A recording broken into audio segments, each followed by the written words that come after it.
तो दोस्तों आज हो गया 8 जनवरी 2022। बिहार समेत देश दुनिया के बड़ी और ताज़ा समाचार लेके आए सिर्फ आपके लिए। फाफड़ खबर शुरू करते हैं। उससे पहले चैनल को अब तक सब्सक्राइब ना किया हो तो फाफड़ चैनल को सब्सक्राइब कर दे, लाइक कर दे, शेयर कर दें ताकि इसी तरह खबर आप हर रोज देख सके। चलिए शुरू करते हैं आज की पहली बड़ी खबर। देश में कोरोना वायरस के बढ़ते मामलों के बीच 10 जनवरी से हेल्थ वर्कर्स, प्रमुख कर्मचारी और 60 साल से ऊपर वालों को बूस्टर डोज लगाई जाएगी। बूस्टर डोज के लिए लोगों को अलग से रजिस्ट्रेशन कराने की कोई आवश्यकता नहीं होगी। जिन लोगों ने कोविड वैक्सीन की दोनों डोज ले ली है वो सीधे अपॉइंटमेंट ले सकते हैं या फिर वैक्सीनेशन सेंटर जा सकते हैं। सरकारी सूत्रों की माने तो शेड्यूल आज यानी 8 जनवरी को प्रकाशित किया जाएगा, जबकि ऑनलाइन अपॉइंटमेंट की सुविधा भी आज शाम से शुरू हो जाएगी। दूसरी बड़ी खबर, देश अभी खतरनाक कोरोना संक्रमण के खिलाफ लगातार जंग लड़ रहा है। इस बीच महाराष्ट्र में संक्रमण के 40,925 नए मामले मिले हैं। हालांकि राहत की बात यह है कि महाराष्ट्र में पिछले 24 घंटों में एक भी ओमिक्रॉन वेरिएंट के केस नहीं मिले हैं। इस दौरान 20 लोगों की मौत भी हो गई है। महाराष्ट्र में नए केसों की संख्या पिछले दिनों मिले केसों से 4,700 ज़्यादा है। राजधानी मुंबई में 20,971 नए केस मिले हैं। तीसरी बड़ी खबर, पंजाब के जलंधर में आम आदमी पार्टी नेता राघव चड्ढा की प्रेस कॉन्फ्रेंस में जमकर हंगामा हुआ है। आप नेता और पंजाब के प्रभारी राघव चड्ढा जब प्रेस कॉन्फ्रेंस कर रहे थे तभी टिकट बंटवारे से नाराज पार्टी के कार्यकर्ताओं ने उन्हें घेर लिया। जलंधर प्रेस क्लब में आप कार्यकर्ता एक दूसरे को धक्का मारते और पीटते नजर आए। आपके डॉक्टर शिवदयाल माली और डॉक्टर संजीव शर्मा और जंगेंद्र पाल शर्मा के समर्थकों ने पार्टी नेताओं पर गंभीर आरोप भी लगाए हैं। आम आदमी पार्टी में दूसरी पार्टियों से शामिल हुए लोगों को टिकट देने के चलते हंगामा हुआ। चौथी बड़ी खबर, पंजाब में प्रधानमंत्री नरेंद्र मोदी की सुरक्षा में चूक पर उत्तराखंड के पूर्व मुख्यमंत्री हरीश रावत के एक बयान से विवाद खड़ा हो गया है। दरअसल आपको बता दें कि हरीश रावत ने कहा है कि अगर प्रधानमंत्री नरेंद्र मोदी आधे घंटे रुक जाते तो कौन सा बम फूट जाता। उनके इस बयान पर भाजपा हमलावर है। हालांकि अब पूर्व सीएम ने इस पर सफाई दी है। उन्होंने कहा है कि उनके बयान को तोड़ मरोड़ के पेश किया जा रहा है। पांचवी बड़ी खबर, उत्तर प्रदेश की सियासत अब भगवान राम से आगे बढ़ते हुए परशुराम तक जा पहुंची है। यही वजह है कि बीते रविवार को अखिलेश यादव ने लखनऊ में भगवान परशुराम की मूर्ति का अनावरण किया था। अब डिप्टी सीएम दिनेश शर्मा समेत कई भाजपा नेताओं ने भगवान परशुराम की प्रतिमा का अनावरण किया है। इस दौरान दिनेश शर्मा के अलावा भाजपा सांसद रीता बहुगुणा जोशी, उनके बेटे मयंक जोशी, योगी सरकार के मंत्री ब्रजेश पाठक समेत कई सीनियर नेता मौजूद थे। इन नेताओं में से ज्यादातर ब्राह्मण समुदाय से ही जुड़े हुए थे।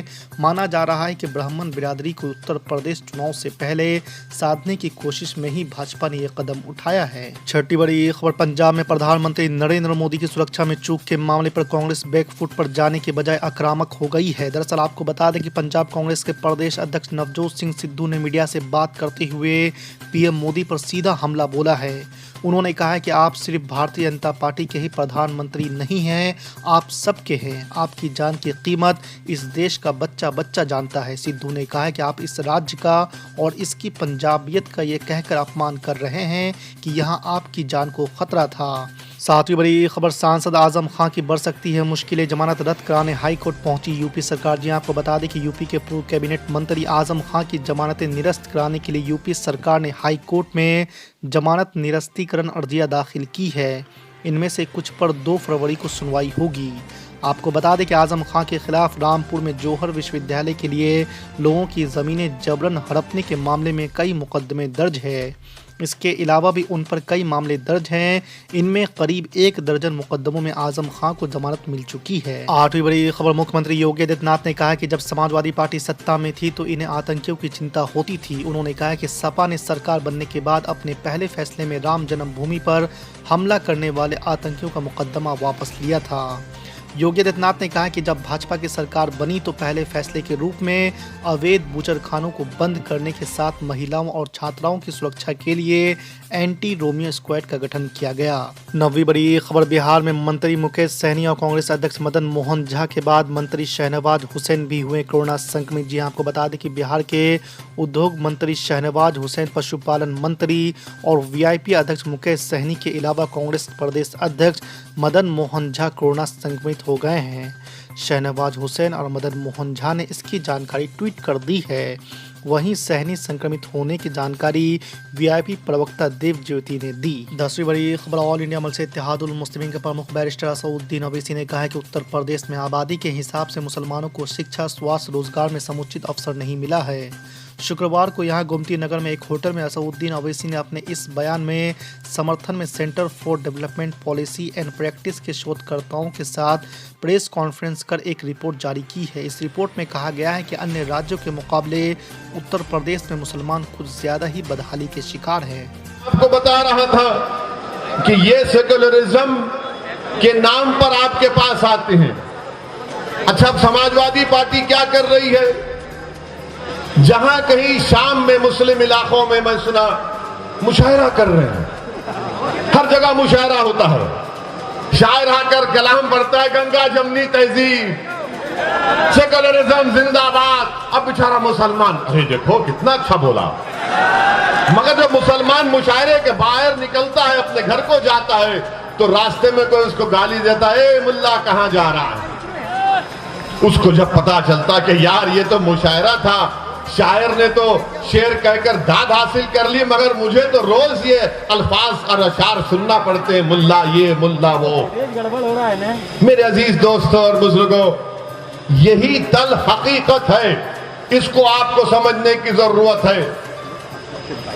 सारी दुनिया में ईसाई बिरादरी के लोग क्रिश्चियन क्रिसमस मनाते हैं बड़े जोश और खरोश के साथ, उस मजहब का एक अहम दिन होता है। मगर इस साल भारत में ईसाई लोग क्रिसमस नहीं मना पाए। कई वाकयात आए कि जहां पर ईसाई लोग क्रिसमस मना रहे थे, वहां पर हिंदुत्वा जहन रखने वाले आरएसएस से वाबस्ता लोग जाकर उनके उस त्योहार में खलल पैदा कर दिए, उनसे बहस की। और जब उन्होंने, ईसाइयों ने, क्रिश्चियन ने कहा कि हम अपने क्रिसमस को मना रहे हैं, तो उन्हें कहा नहीं, तुम कन्वर्जन कर रहे हो। कोई नहीं बोलता इसके ऊपर। इसीलिए मैं कह रहा हूं, याद रखो आप कि जब तक अक़लियतें अपनी सियासी अहमियत को बरकरार अगर रखना चाहते हैं, तो सबसे पहले आपको अपने दिमाग से ये पॉलिटिकल सेकुलरिज्म को निकाल कर एक कचरे की कुंडी में फेंकना पड़ेगा। जिस दिन आप ये पॉलिटिकल सेकुलरिज्म को भूल जाएंगे, तो सच्चाई आपके सामने आ जाएगी। क्या बात है कि कोई पंजाब में जाकर सिखों के खिलाफ बोल सकता है? कोई पंजाब में जाकर सिखों के खिलाफ बोल सकता है? नहीं बोल सकता ना, क्योंकि सिखों को मालूम कि हमारी गीरत की कीमत क्या है। मगर हमको क्या मालूम? नहीं, सेकुलरिज्म, सियासी सेकुलरिज्म जिंदा रखना है। किसी ने सुनहरे गुरुद्वारा में जाकर बेअदबी की तो सिखों की गीरत जाग गई। मगर यहां पर क्या हो रहा है? रोज गाली दी जाती है, रोज बेइज्जत किया जाता है, रोज जलील किया जाता है, रोज रुस्वा किया जाता है।